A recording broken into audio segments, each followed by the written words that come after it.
प्यारे बच्चों, आप सभी का हिंदी ऑनलाइन क्लास में एक बार पुनः स्वागत है। आज आप पाठ 9 मेरी भी आभा है इसमें कविता पाठ का अध्ययन करेंगे। इस पाठ के कवि नागार्जुन जी हैं। इस पाठ का भावार्थ प्रस्तुत करने से पूर्व मैं आपको इस पाठ के कुछ कठिन शब्दों का अर्थ बता देना चाहता हूं, जिससे आप इस पाठ को सहजता से समझ सकें।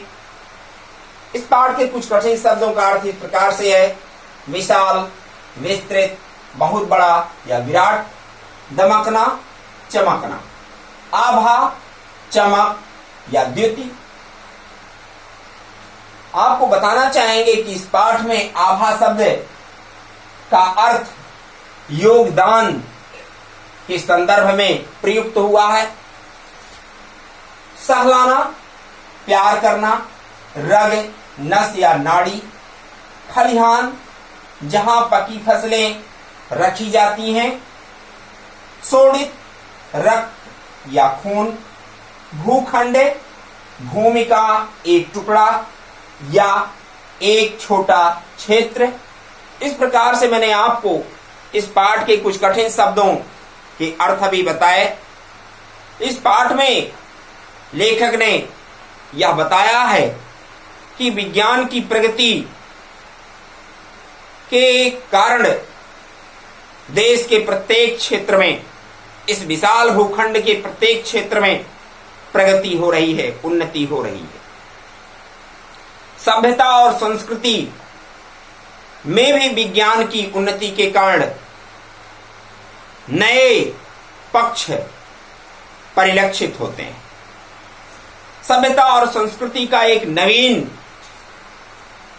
पहलू भी दिखाई देता है। कवि कहते हैं कि औद्योगिक क्रांति होने के कारण कृषि के क्षेत्र में भी बहुत से खोज हुए, जिसके कारण कृषि में भी उन्नति हुई है। प्रकृति की सुंदरता के प्रति जागरूकता और सुख समृद्धि के विकास के क्षेत्र में किसान, मजदूर, कवि, कलाकार और प्रगतिशील विचारकों का भी योगदान अत्यंत महत्वपूर्ण रहा है। कवि इस विशाल भूखंड अर्थात भारत देश की समृद्धि में लगे रहने वाले उन सभी वर्गों का, उन सभी लोगों का अर्थात देश के प्रत्येक नागरिक का नेतृत्व करते हुए, प्रतिनिधित्व करते हुए इस कविता में आभा शब्द के माध्यम से उनकी भागीदारी को प्रस्तुत कर रहे हैं। किसी भी कार्य की सिद्धि के लिए, किसी भी महान कार्य की सिद्धि के लिए सभी लोगों का योगदान आवश्यक होता है। इस विशाल भूखंड अर्थात भारत की समृद्धि, उसकी उन्नति में देश के प्रत्येक नागरिक का अहम योगदान है, महत्वपूर्ण योगदान है। इसी बात को इस कविता में कवि ने प्रस्तुत किया है। आइए इस कविता के भावार्थ को आप देखते हैं। नए गगन में नया सूर्य जो चमक रहा है, यह विशाल भूखंड आज जो दमक रहा है, मेरी भी आभा है इसमें भीनी भीनी खुशबू वाले, रंग बिरंगे यह जो इतने फूल खिले हैं, कल इनको मेरे प्राणों ने नहलाया था, कल इनको मेरे सपनों ने सहलाया था। पकी सुनहली फसलों से जो अब की यह खलिहान भर गया, मेरी रग रग के शोणित की बूंदें इसमें मुस्काती हैं, नए गगन में नया सूर्य जो चमक रहा है, यह विशाल भूखंड आज जो दमक रहा है, मेरी भी आभा है इसमें। कवि ने देश की प्रगति, विशाल भूखंड की उन्नति के संदर्भ में सभी के योगदान को बताया है। इसका क्रमशः पंक्तिवार भावार्थ में प्रस्तुत कर रहा हूं। नए गगन में नया सूर्य जो चमक रहा है, कहने का तात्पर्य कवि के है कि आधुनिक संसार के पटल पर उन्नतशील विशाल भूखंड अर्थात भारत देश रूपी सूर्य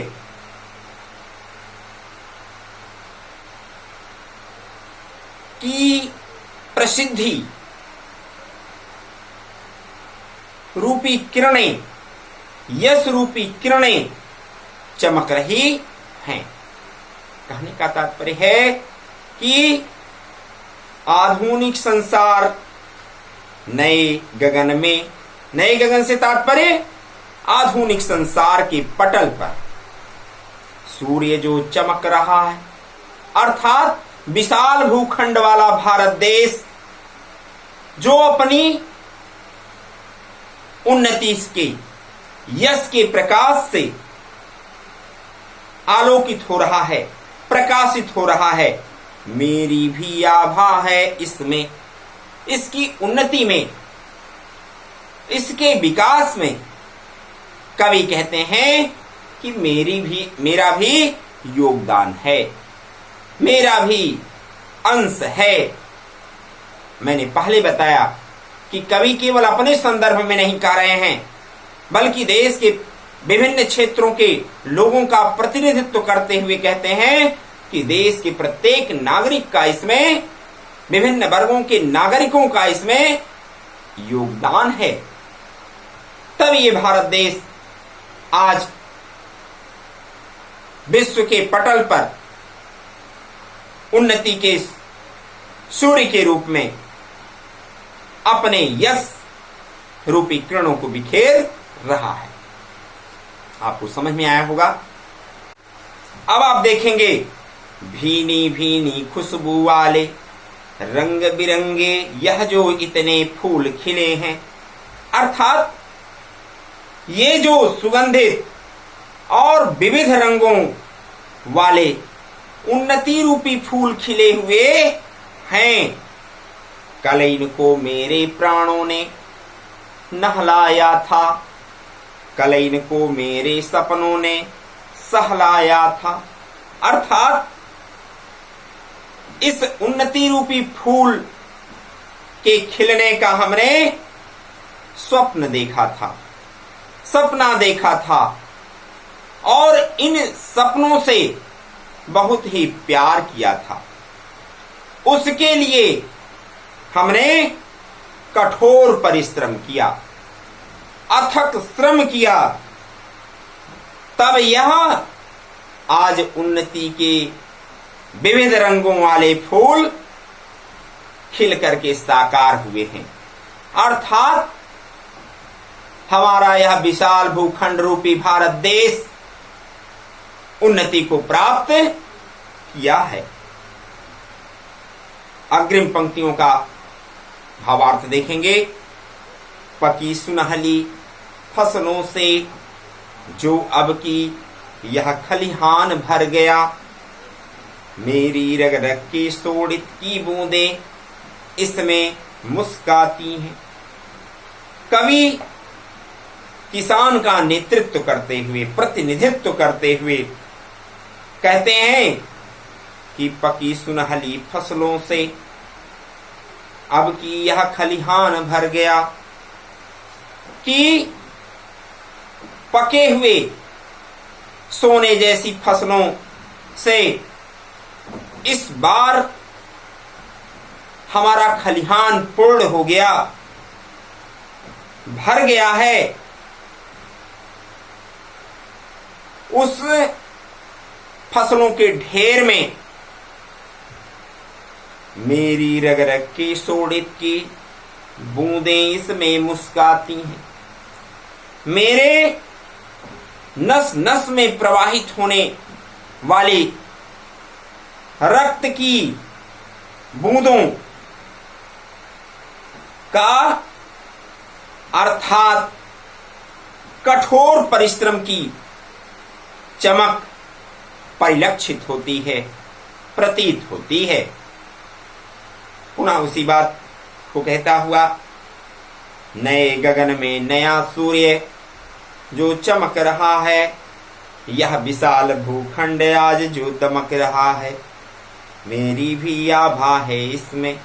कवि कहते हैं कि इस उन्नतशील संसार रूपी क्षितिज पर जो उन्नतशील विकासशील भारत की विशाल धरती अपने यश को संसार में किरण के रूप में फैला रही है, उसके इस विकास में, उसके इस उन्नति में इस देश के समस्त नागरिकों का योगदान है, जिसे कवि अपने योगदान के रूप में बता रहे हैं। इस प्रकार से इस कविता का अर्थ आपको समझ में आया होगा। आप इसको ध्यान से सुनेंगे और समझने का प्रयास करेंगे। आशा करता हूं कि आपको समझ में आएगा। धन्यवाद।